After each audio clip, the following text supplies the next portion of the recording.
बिल्कुल मुझे तो अभी भी यकीन नहीं हो रहा कि जिस तरह से हमने आज से 4 साल पहले सीरियल की शुरुआत की थी और जिस तरह से मैंने देखा था, मेरी 1-2 सीरियल से मैं आया था, तो एक गैप के बाद आया इसमें, और वो सीरियल बहुत ज़्यादा चली नहीं थी, मेरी पहली सीरियल इसके जस्ट पहले की। तो ये सीरियल को भी मुझे नहीं लगा था कि इतनी चलेगी, लेकिन धीरे धीरे लोगों को इतनी अच्छी लगने लगी, इतना प्यार लोग देने लगे और लोग कनेक्ट करने लगे। हमारे राइटर्स बहुत अच्छे और सारे को एक्टर्स और पूरी प्रोडक्शन टीम और डायरेक्शन टीम ने वो 4 चांद लगा के इतना मतलब बैठ गई दिया बाती की, कि अभी मैं इतना प्राउड फील कर रहा हूँ कि मैं दिया बाती का एक पार्ट हूँ। और आज हमने 1000 एपिसोड पूरे किए हैं और विथ हमारी कंसिस्टेंट टीआरपी रही है, और वो एक और भी बहुत ही बड़ा बोनस पॉइंट है। आजकल टीआरपी की ही भाषा समझी जाती है और दिया बाती ने उसमें भी अपना एक मार्क हासिल कर लिया है। हाँ, पिछले 3 हफ्ते से टीआरपी हल्का सा डाउन है, बहुत ज़्यादा डाउन नहीं कहेंगे। उसका रीज़न, बहुत सारे रीज़न है, नए कैरेक्टर्स हैं, और नहीं, उसका रीज़न है कि बहुत ही रिशफल हो रहा है सीरियल्स में, बहुत सारे चैनल इंट्रोड्यूस हो रहे हैं, और दिया बाती के उसी टाइमिंग स्लॉट में बहुत ज़बरदस्त मतलब होड़ लगी हुई, अटैक कर रहे हैं। कोई रियलिटी शो करता है, कोई स्टार्स को लेके आता है, लेकिन मैं आपको यकीन दिलाता हूँ सबको कि हम उनको भी पार करके आगे ही निकल जाएंगे। बिल्कुल, ये सीरियल ने एक नया ट्रेंड सेट कर लिया है। जैसे मैंने पहले भी कहा कि ये सीरियल भली ट्रेडिशनल फॉर्म को, ट्रेडिशनल चीज़ों को लेके चलती है, लेकिन उसने सबसे ज़्यादा मॉडर्न बात इसी सीरियल ने कही है।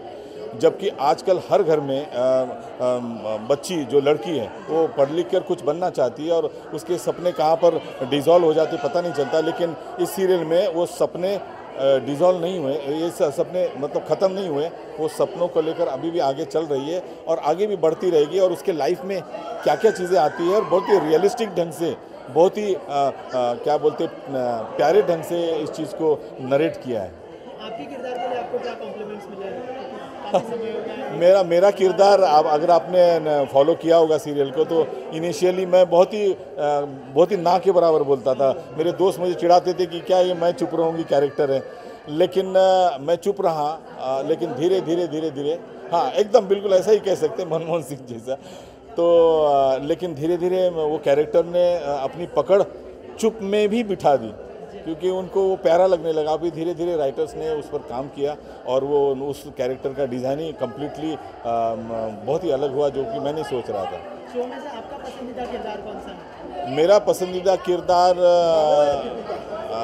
मेरा छोटू पसंदीदा किरदार है मेरे से। भाबो दीपिका दोनों बहुत अच्छे हैं। एक तो भाबो का बहुत ही सशक्त कैरेक्टर है, और जिस तरह से भाबो, मैं कहता हूँ कि भाबो सर्कस का एक सेंट्रल पिलर है। भाबो के बारे में अभी बात ही छेड़ी है, कि भाबो के बारे में मुझे बहुत कुछ कहना था, कि भाबो एक नया सीरियल के फॉर्म में आई थी, पहले फिल्में करती थी, लेकिन जब से वो आई और जैसे उसने भाबो ने जो ड्रामा, जो सेंस ऑफ ड्रामा था उनका इतना स्ट्रांग था कि उन्होंने सारे सीरियल के सारे कैरेक्टर्स को और सारी सीरियल का ही मतलब वो जो पर्वत है जो श्री कृष्ण ने उठाया, उन्होंने उठाया।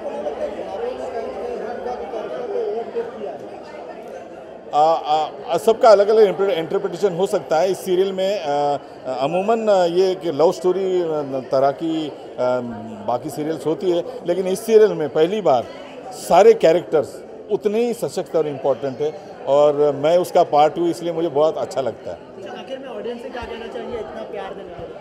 ऑडियंस, आपने बहुत हमें प्यार दिया है, स्पेशली मेरे कैरेक्टर को तो आपने बहुत ही एंजॉय किया है, और बाकी सारे कैरेक्टर्स को एंजॉय कर रहे हैं, और सारे ट्रैक्स को आप एंजॉय कर रहे हैं। हम जब भी नया ट्रैक्स खोलते हैं, हमारे लिए बहुत ही इनसिक्योरिटी की फीलिंग होती है कि पता नहीं ये ट्रैक चलेगा नहीं चलेगा। जैसे कि हाईजैक का ट्रैक था, मुझे ऐसा लगा हम तो बहुत ही कॉमन फैमिली है, हाईजैक के ट्रैक कैसे ले लेंगे, लेकिन हाईजैक के ट्रैक ने पूरे बाकी सीरियल को हाईजैक ही कर दिया। मतलब तो हर एक ट्रैक हम जैसे जैसे इंट्रोड्यूस करते हैं, वो आप लोगों ने बहुत प्यार दिया है, और ये जो बच्चों वाला ट्रैक है उसको भी आप बहुत ही चाहेंगे, बहुत प्यार करेंगे, ये मेरा विश्वास है। Thank you.